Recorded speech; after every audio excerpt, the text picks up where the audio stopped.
Assalamualaikum warahmatullahi wabarakatuh. Halo semuanya. Perkenalkan, saya Dina Meliana dari jurusan S1 Akuntansi. Kali ini saya akan menjelaskan tutorial menggunakan salah satu software akuntansi, yaitu MyWork. Untuk langkah-langkahnya langsung kita simak aja ya. Baik, sebelumnya saya sudah membuka aplikasi MyOp dan juga data informasi yang kita butuhkan. Untuk aplikasi MyOp sendiri, saya menggunakan versi 19. Sebelum lebih lanjut, saya ingin menjelaskan bahwa saat membuka aplikasi MyOp, akan ada 5 menu, yaitu Open, Create, Explore, Watch New, dan Exit. Open ini kita gunakan untuk membuka file data perusahaan yang sudah kita buat. Create untuk membuat data perusahaan baru.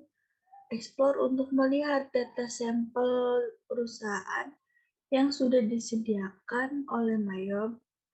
Watch New untuk melihat updatean terbaru dari aplikasi MyOp. Dan Exit untuk keluar. Karena sebelumnya kita belum membuat data perusahaan dan yang membuat data perusahaan baru, maka langkah yang pertama yaitu kita pilih Create, Next, lalu kita isikan data ini berdasarkan data informasi yang kita miliki. Untuk nama perusahaan yaitu PD Pelangi. Untuk alamatnya itu Jalan Mendut Barat, nomor 47, Bandung. Untuk nomor telepon 022 325 5575, 022 325 5575. Untuk emailnya pelangi@cbn.net.id. Untuk bagian serial number dan ABN kita abaikan karena tidak ada informasi terkait. Kita next saja. Nah, untuk tahun ini kita bisa melihat dari neraca, yaitu tahun 2020. Kita isikan 2020. Lalu ini kita pilih bulan Desember. Ini juga kita pilih bulan Desember. Ini biarkan 12. Lalu kita next saja. Kita next. Bagian ini kita pilih yang kedua, yaitu I would like to import list of account provided by my accountant. Next. Kita next saja. Nah, lalu kita pilih yang atas, yaitu set up assistant. Kita close saja.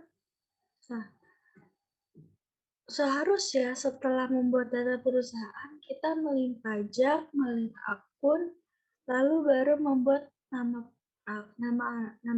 akun. Namun, saya pribadi lebih memilih membuat nama akun terlebih dahulu karena akan lebih efektif. Karena saat melink akun dan melink pajak, kita juga membutuhkan nama-nama akun.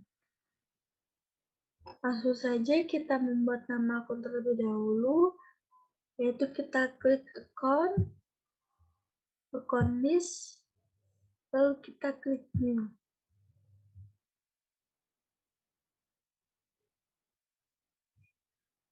Lalu kita isikan nama-nama akun berdasarkan neraca. Untuk pertama kita pilih bank, yaitu pertama kodenya 1100. Untuk namanya cash in bank. Lalu kita klik OK. Lalu kita klik new lagi. Kita pilih bank. Kita tekan 1200 petty cash. Agar mempersingkat waktu, tidak mengklik OK lalu klik new lagi, kita bisa langsung klik new atau menggunakan keyboard Alt plus N. Untuk langkah-langkahnya, Sama saja seperti itu.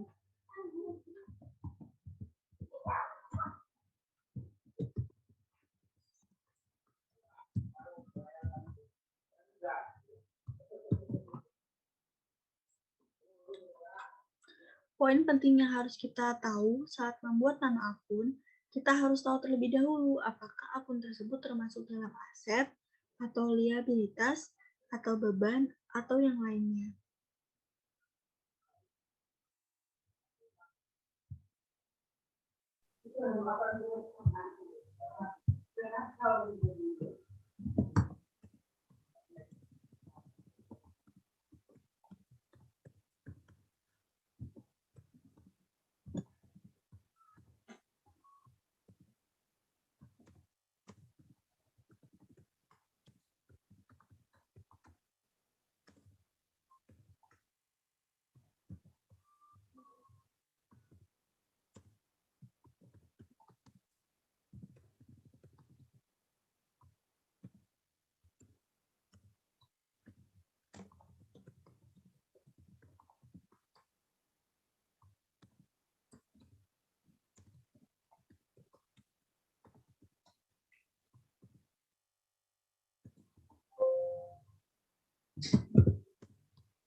Jika sudah nama akun terakhir, maka kita klik OK, kita close saja. Lalu selanjutnya kita akan melink pajak. Cara melink pajak yaitu kita klik list, text code, Lalu kita hapus semua teks code kecuali GST dan NT.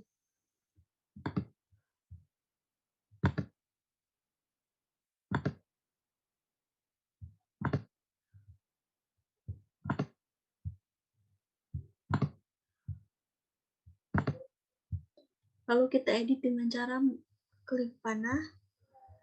Lalu pada teks code kita ubah menjadi ppn. Kita oke saja.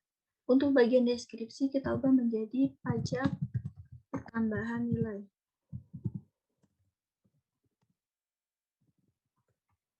Untuk link akun Forte College State-nya kita pilih ppn outcome. Untuk link akun Forte Page-nya kita pilih ppn income. Use account. Oke. Lalu bagian NT juga kita ubah. Caranya masih sama. Untuk bagian deskripsi kita ubah menjadi tidak kena pajak.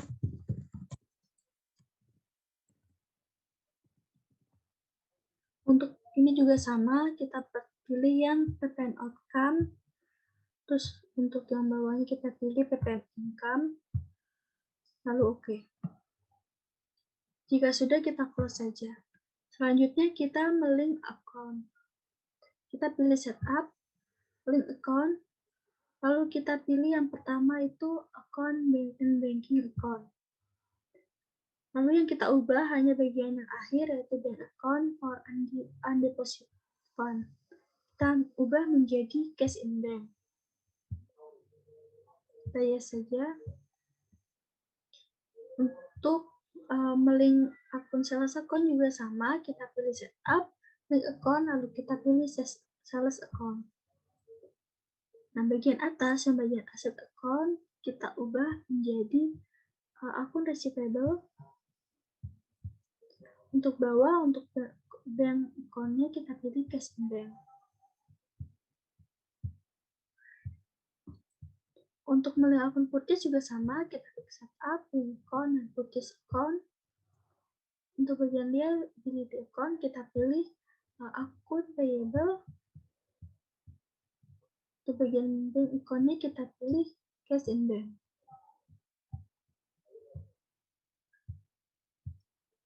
Selanjutnya kita akan mengisikan saldo dari neraca saldo. Kita pilih setup, balance, kita pilih akun opening balance. Kita perbesar.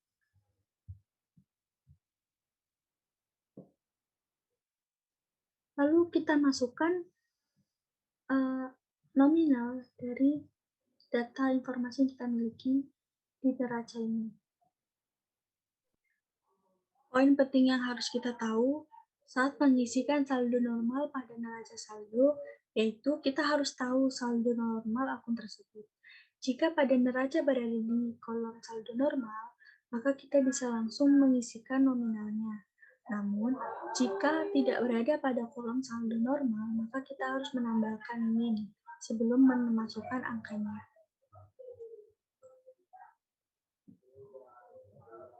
Pertama, kita mengisikan cash in bank.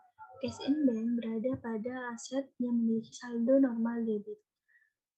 Karena cash in bank berada di debit, maka kita langsung isikan saja nominalnya, yaitu 41.520.000.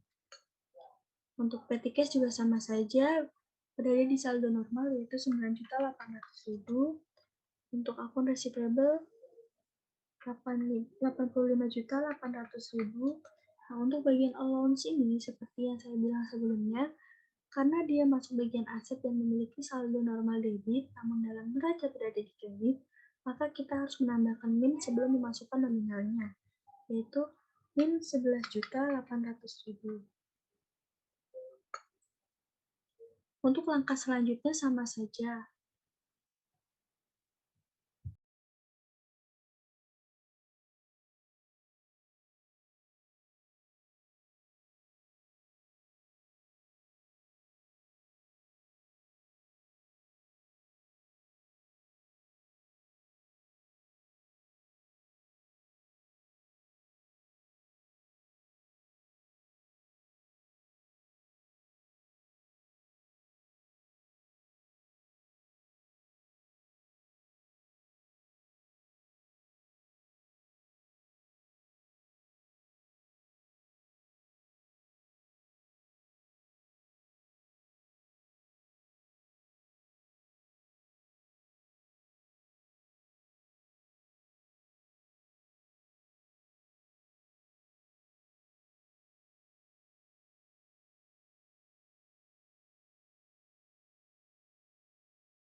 Jika sudah akhir, kita juga harus memastikan bahwa amount left to be locked itu 0, atau yang berarti sudah balance.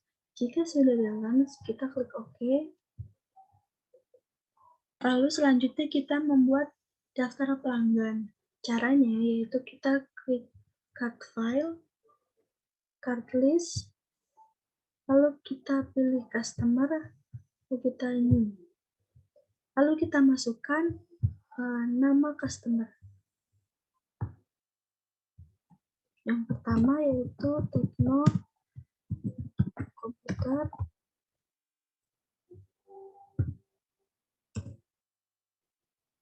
Untuk card ID-nya C001. Alamatnya Jalan Tirtayasa, nomor 22, Kota Bandung, Provinsi Jawa Barat. Untuk nomor teleponnya 022-623-0197. Langsung saja kita klik new atau alt new sama seperti saat membuat nama akun. Untuk selanjutnya juga sama saja, langkah-langkahnya kita masukkan nama customer.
Lalu jika sudah semua, kita klik OK. Nah, kita close. Selanjutnya membuat daftar pemasok atau supplier. Caranya sama saja, kita klik card file, card list, namun kita pilih supplier, baru kita klik new. Untuk pengisiannya juga sama saja, pertama kita masukkan nama suppliernya.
Nah, jika sudah semua, kita klik OK, kita close saja.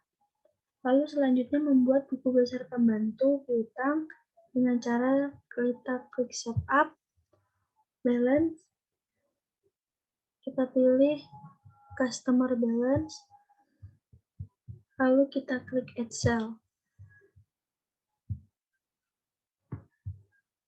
Di sini sudah ada daftar saldo piutang dagang. Pertama kita pilih nama perusahaannya, yaitu Tekno Komputer. Nah, untuk terminnya, kita lihat di data informasi untuk termin penjualan. Di sini ada termin pembayaran yang berlaku adalah N/30 atau 2/10 N/30. Dan saya akan menggunakan yang 2/10 N/30, yang artinya akan mendapatkan diskon 2% jika membayar maksimal 10 hari setelah transaksi. Dan untuk batas pembayaran yaitu 30 hari. Kembali ke sini, kita klik panah. Lalu untuk payment ini kita ganti menjadi in a given of day. Akan mendapat diskon di hari ke-10. Untuk total pembayaran harinya ada 30 hari, untuk diskonnya yaitu 2%. Kita klik OK. Nah, untuk invoice-nya kita isikan dengan nomor faktur, yaitu F1112. Untuk tanggalnya kita isikan 01/12/2020. Untuk memonya kita isikan saldo awal piutang. Untuk ini kita isikan jumlahnya ya 34.100.000. Untuk tax code-nya kita pilih yang tidak kena pajak. Nah, untuk langkah selanjutnya juga sama saja, lalu kita klik record. Oke saja. Nah, kita kembali ke sini dan kita kembali add cell.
Jika sudah semua, kita klik record. Nah, akan muncul congratulations seperti ini.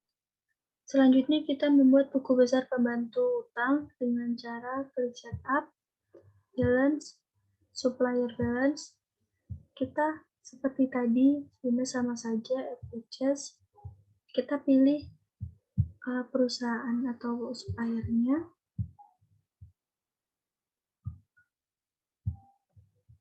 Lalu terminnya juga kita sesuaikan dengan data informasi pembelian. Ada termin pembayaran N/30 atau 2/10, N/30. Ini sama saja saat termin penjualan ya teman-teman. Jadi kita tidak perlu menjelaskan kembali apa makna dari 2/10 N/30 ini. Karena sama saja kita klik panah, bagian ini kita pilih in a given, kita pilih diskon pada hari ke-10, untuk total harinya jangka waktunya 30 hari, diskonnya 2%, klik OK. Untuk PO kita isikan nomor faktur 1 C15234. Untuk DP kita isikan 01/12/2020. Untuk menunya kita ubah menjadi saldo awal utang. Total include-nya 23.100.000. Untuk ekspornya tidak kena pajak. Lalu kita record. Sebenarnya sama saja seperti tadi. Kita klik lagi add purchase, kita pilih lagi nama perusahaan, kita masukkan termin,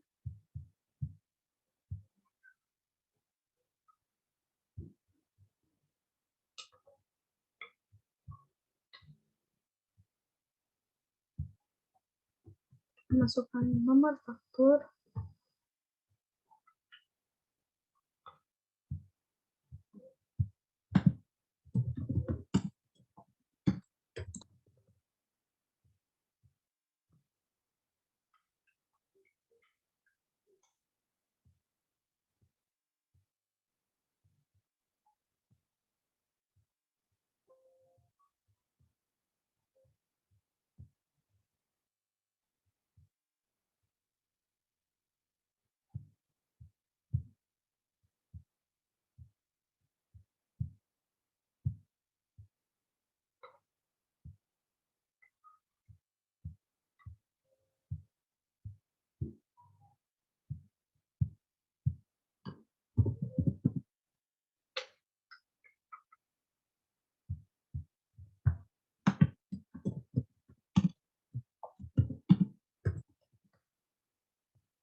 Maaf sebelumnya saya lupa menjelaskan bahwa saat pada bagian akhir memasukkan saldo awal utang ini akan muncul congratulations. Nah, ini menandakan bahwa data yang kita masukkan itu sudah sesuai atau balance. Kita klik OK saja. Kita klik OK. Nah, kita close saja. Selanjutnya kita akan membuat daftar barang. Cara membuat daftar barang atau persediaan itu bisa klik inventory, item list, kita klik new. Untuk item number, kita isikan kode ini. Untuk namanya BM P230. Kita klik atau kita checklist 3 ini, lalu kita isikan untuk yang pertama yaitu cost of goods sold, untuk yang kedua itu kita pilih sales, yang ketiga kita pilih merchandise inventory. kita klik buying detail. Sini kita ketikkan unit, lalu untuk text code-nya kita pilih ppm. Nah, kita klik lagi bagian selling detail, kita isikan unit. Ini juga kita masukkan ppm. Nah, selanjutnya kita pada bagian base selling price kita isikan harga per satu unitnya yaitu 16 juta. Jika sudah kita oke saja. Kita klik lagi. Kita isikan yang kedua yaitu A60 PC.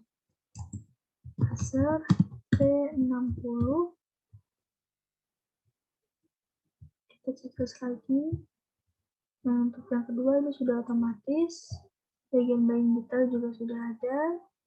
Selling detail juga sudah ada unit dan ppm.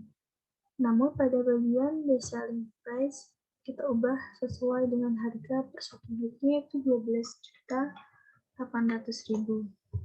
Jika sudah kita klik OK. Kita close saja. Lalu selanjutnya kita menentukan metode pencatatan inventory atau persediaan ini dengan cara set item price. Kita pilih yang average cost, lalu kita OK. Selanjutnya kita akan memasukkan saldo awal persediaan barang dagang dengan cara inventory, lalu count inventory. Lalu kita kecilkan dulu.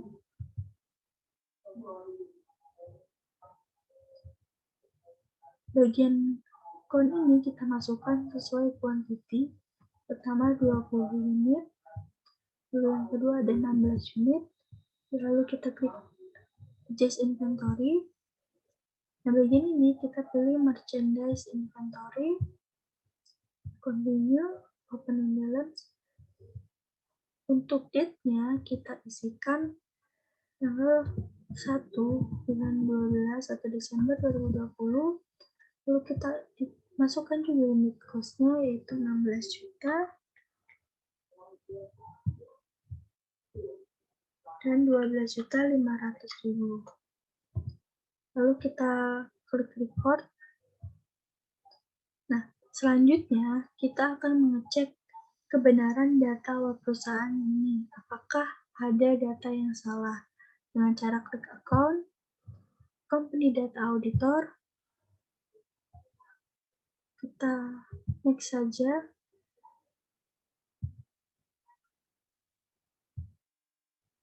Next, kita masukkan tanggal 31 Desember 2020, lalu kita run review.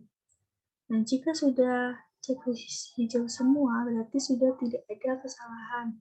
Namun, jika nanti ada data yang menampilkan tanda tanya, itu berarti masih ada data yang salah dan harus diperbaiki terlebih dahulu.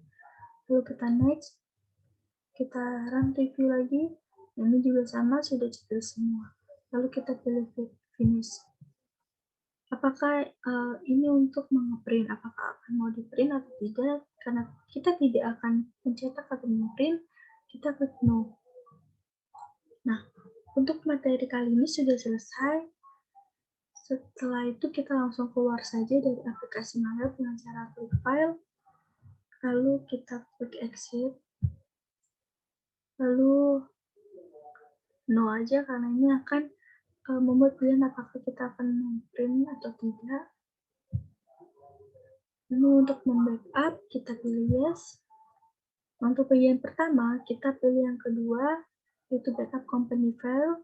Untuk yang kedua ini yang bagian bawah kita pilih yang pertama, check company file for error, continue. Nah, ini tidak ada error dalam data kita, lalu kita oke saja. Nah, ini untuk filenya akan kita simpan sebagai apa.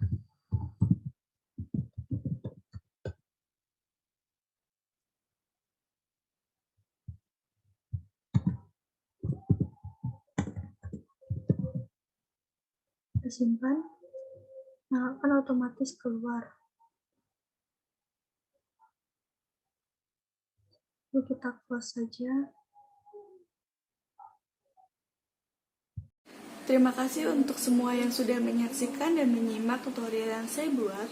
Kurang lebihnya mohon maaf. Wassalamualaikum warahmatullahi wabarakatuh.